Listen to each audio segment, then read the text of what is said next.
Well, I've presented this project before during last year's members forum, and I won't go too much into the mechanics of the project.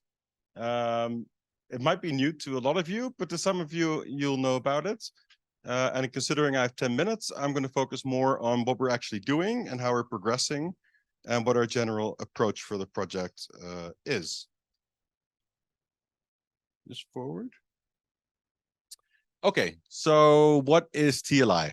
So ultimately, we're not a research project. We have to emphasize that. We're development-oriented projects that help countries develop better private sector investment.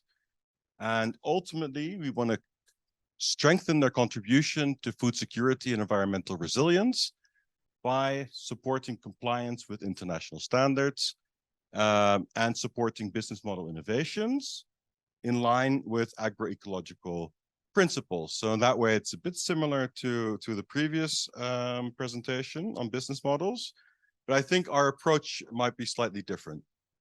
The first phase of the project runs to 2025. It is led by CIFOR-ICRAF, and our implementing partners on the ground are Recoft in the Mekong and SNV in Africa. So Recoft is leading our project in Laos and Myanmar, and SNV in Ghana, Ethiopia, and Mozambique. These countries were selected because they've attracted a lot of large-scale agricultural investments in the last few years, exceeding well over 1 million hectares since 2007.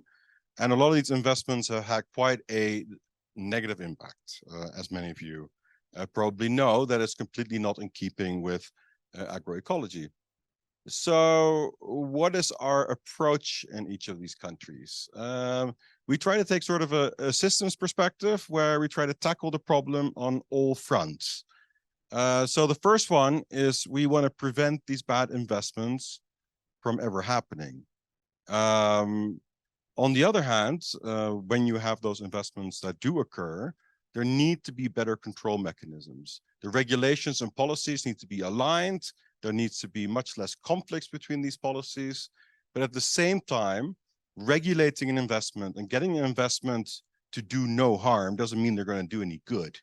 So it's very much about incentive mechanisms. How do you incentivize investors, the right investors, to come in with better business models and better practices? Even if they adopt a better business model and practice, they often don't have the capacity to actually deliver on those business models and practices. And this is the biggest problem we have seen working on these issues in the last few years. There is no proper technical support structure to help businesses, which are ultimately commercially oriented, create social and environmental value. So in order to address these things, we have on the one hand the risk reward tool, which is a decision support model that essentially helps governments appraise a proposed investment and say, okay, this is an investment that is too risky. This is an investment that requires serious social and environmental safeguards. Therefore, we can introduce that into investment conditionalities. The control and encourage parts, looking at regulation incentives, we're doing this very much through a co-creative approach, multi-stakeholder platforms in each of the countries, but we're also developing communities of practice. And these communities of practice is in order to develop collective action. And a lot of these countries, they miss advocacy. Grassroots NGOs are not working together effectively, and they're not working towards the same ends. They're often competing. So what we're trying to do is incapacitate them to organize and capacitate them to engage the private sectors on issues of agroecology and responsible investment. And then ultimately, the business transformation labs are about providing that technical support to businesses that want to improve. So where are we at right now? The business transformation labs, we have what we call our champions. So we have 25 businesses that we're working with. They're mixed across a whole lot of different crops, from oil palm to rice and cassava and everything in between. Where we're at right now is when we start our support, we want to do a diagnostic. We want to understand what is going on and what is the problems. So we're doing this through a combination of value network mapping, what we're calling, and household surveying and focus groups. So what we're trying to identify at each investment site is disaggregated between participants and non-participants. we're trying to quantify how agroecological the farms are. So we developed an agroecology index with our M&E team, which is consistent with the FACT methodology. We're using outcome indicators as food security and wealth indices, and also trying to unpack capital accumulation patterns. And then the value network mapping is really trying to understand what the business is and how value is being distributed within a network. And this ultimately helps us identify capacity gaps, resource gaps that need to be addressed before you can talk about innovation. And ultimately, what we're at now is trying to identify, based on the information, what the innovation priorities are and opportunities. So next steps is very much to validate. So our approach is very much a co-creative one. We're trying to validate results, interpret our results in a multi-stakeholder fashion. So with communities, with the businesses, with local government, with partners, and then go through co-creation workshops to think about, okay, where are their common threads? Where do they meet? And how can we sort of move forward with the business model in a way that responds to local demands, but also acknowledges differences in knowledge. This will lead to business model adaptation plans, participatory theory of change, and then our role is to matchmake with financiers, and we're starting to work with resilient landscapes on doing those things, and ultimately to provide assistance for implementation. The second part are the MSPs and the communities of practice. We've launched them all in all countries. We've done these very comprehensive appraisals. So we appraise the enabling environment to see, okay, how well does it enable more transformative investment? We did this also in a participatory way. We scored each country's based on a business ecosystem index, and we started identifying sort of a common vision. Like, what vision does everybody have, all the stakeholders that are present, vis-a-vis a sustainable food system transition. And now we're trying to identify outcome mapping. How are we going to get there? And who is going to do what? In the communities of practice, also launched, we did a needs assessment to identify what sort of capacity gaps and needs different civil society organizations have. And we're working now towards a training phase. So next steps is to do action plannings for the MSPs, is to start talking about how do we fund this? Because it's all nice to have theories of change, but if there's no money, the theory of change isn't worth all that much. We're doing these assessments every single year as a monitoring exercise, and we're developing the trainings for the COPs, largely on agroecology. Now, the last one is the global engagements. What we've been doing is trying to identify gaps in the global frameworks. And as you know, all the global frameworks are completely fragmented. There are frameworks on zero deforestation, on tenure security, on inclusion, but they don't sort of understand the interplay. So really what we're trying to do is trying to find that alignment by identifying those gaps and responding to those gaps. And from that, we developed these regional engagement strategies, working with the African Union on their land governance strategy and on an IB framework, inclusive business framework, with ASEAN working on their gap standards, and also the inclusive business guidelines, and very much working through platforms such as the Interlaken Group, CFS, EC, and hopefully we can deepen our collaboration with the TPP, which we've been starting to do in the last couple of months.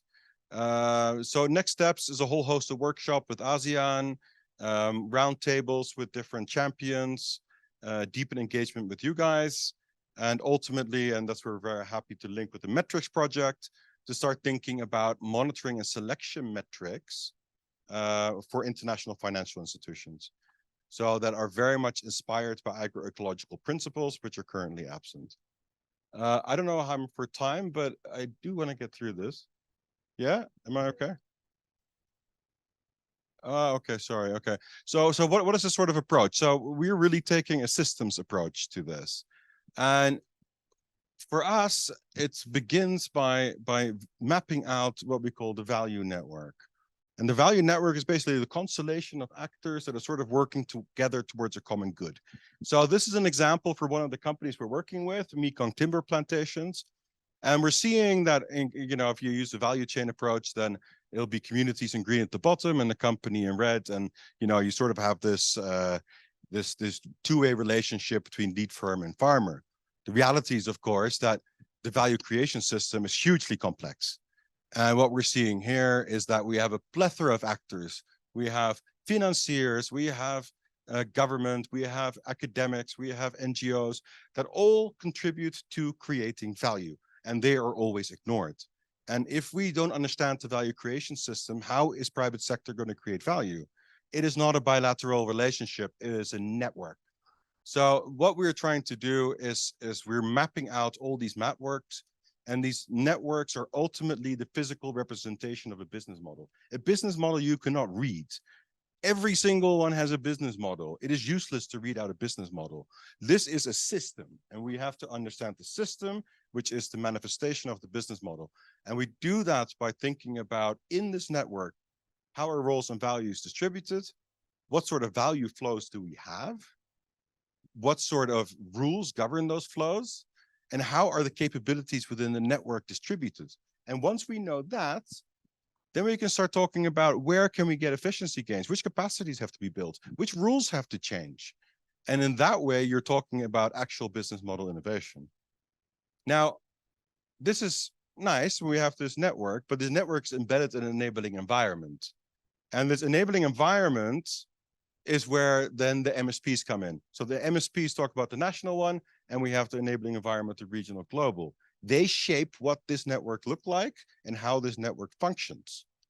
So what we're doing, we did with these assessments, trying to understand how are they being regulated in terms of land to resource rights, to environmental safeguards and civil advocacy.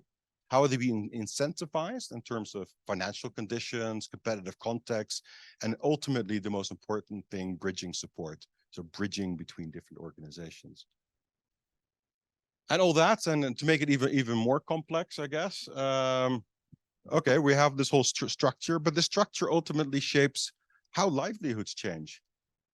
And how livelihoods change in a way that affects what we're interested in. Was it an adoption of agroecological practices?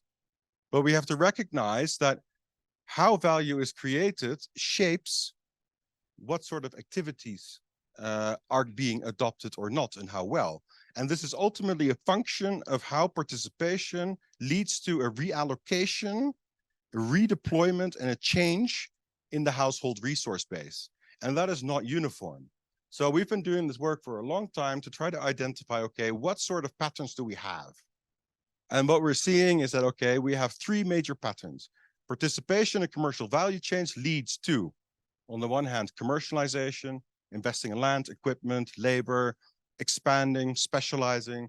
It leads to intensification, which is more diversified approach, investing in land, and it leads to consolidation in terms of savings, health, education. But if we're talking about what support do these guys need, every single one needs a different approach. So we've got to stop with this one size fits all, okay, the text speaks for itself. No, there are certain types of participants who will respond different to different stimuli. And if we're innovating the business model, we have to recognize these differences. So this is how we're trying to connect and overcome the limitations of the livelihood approach in order to integrate the household into the broader structure. So anyway, so that's a general philosophy and approach to the project. I'm going well over. But I think that this was actually the main thing you asked me to do. So this is the last slide from it. Yeah, exactly. So how are we contributing to agroecological transition? Because it sounds tenuous at parts. On the one hand, we're trying to get a systems approach where we're trying to leverage private capital in support of an agroecological transition by addressing business support needs and resolving regulatory conflicts. We're really trying to mobilize the private sector and leverage private capital to disseminate agroecological technologies in ways that resonates with local interests and needs. And in that respect, what we're trying to facilitate and demonstrate is what we call co-creative enterprise development. And this is a new paradigm we have to move towards, and this is what governments have to support. How do you do co-creative enterprise development? All these agribusinesses fail because they don't do this. And if we do this in a way that integrates agroecological principles, then that should become the new norm. But how do we socialize that? How do we embed that into an enabling environment? Here's a bunch of things about how we aim to do that. But ultimately, what also we're trying to do is that the BTLs, business transformation labs, and the MSPs are really vehicles for disseminating agroecological tools. So mostly the B Act and AFAT, and our trainings on the COPs are also integrating or developing a curriculum for agroecological programming and how to engage agribusiness on agroecology. So it's very much part and parcel of the project. Yeah, that's it, sorry. Thank you. Let's applaud. Yes. Okay, thank you, George. I think we've used all the session. But what I would like to say is that okay, well, I give one word, but there is a poster session during the coffee break, and George has a poster as others. So maybe if there's any clarifications, you could ask George. Oh, and Emily, and okay. So maybe we can ask them some clarification. So Anne and Emily, don't know if you'll be available for the poster session, but I'll give you more details in a second. So we'll just take one comment. And yeah, thank you. I'm glad to see the concept of a value network instead of a value chain. It changes the perspective of many things. But I'd like to take the opportunity to say that the idea of value network has been around in indigenous communities for a long time. And there's a paper I recommend, it's called Intercultural Business. Look for Francisco Rosado May, and it'll give you some details, because the business concepts from indigenous communities is pretty much close to the concept of food system. Whereas I'm afraid to say, I don't have enough evidence, but I'm afraid to say that when you talk about value network, you're not thinking about the whole food system. It's different. That's why I'm saying I'm afraid. Let's talk about it. And there is another thing that I like to mention, that you mentioned again, the word co-creation and co-creation of enterprises development. But let's not forget that you do co-creations even when you have two people having the same way of thinking. That's co-creation. Any paper with two authors with the same background, with the same training, is co-creation. But I think what they're talking about here is co-creation that comes from different ways of knowing, different ways of learning. And that takes the discussion to a whole different level. Especially when we are living in a multicultural society. That's very important to think about.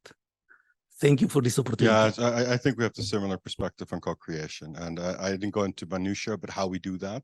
But I think we have quite a well thought out approach and plan, thanks to our co-creation guru, Emily. But yes, your words are well taken. We can talk about it more. Yeah, well, the first thing, I mean, value network, yeah, it's been a concept that's around, but it's a concept from business management literature. And for us, we very consciously stuck with the business management world and vernacular, because we have our language, but it doesn't resonate with the business community. Business community understand value. They understand value systems. They understand value network. They don't understand these tools that the CG conceives of in order to engage the business sector. So we're really trying to speak their language, and we're adopting and incorporating and owning the value network concept in a way that I think applies to our unique setup, because value networks were conceived from an economic point of view, not from a social environmental upgrading point of view. So that is really how we're trying to reinterpret it. okay, thank you so much, George. I think we'll have to move on to the next session, but thank you very much.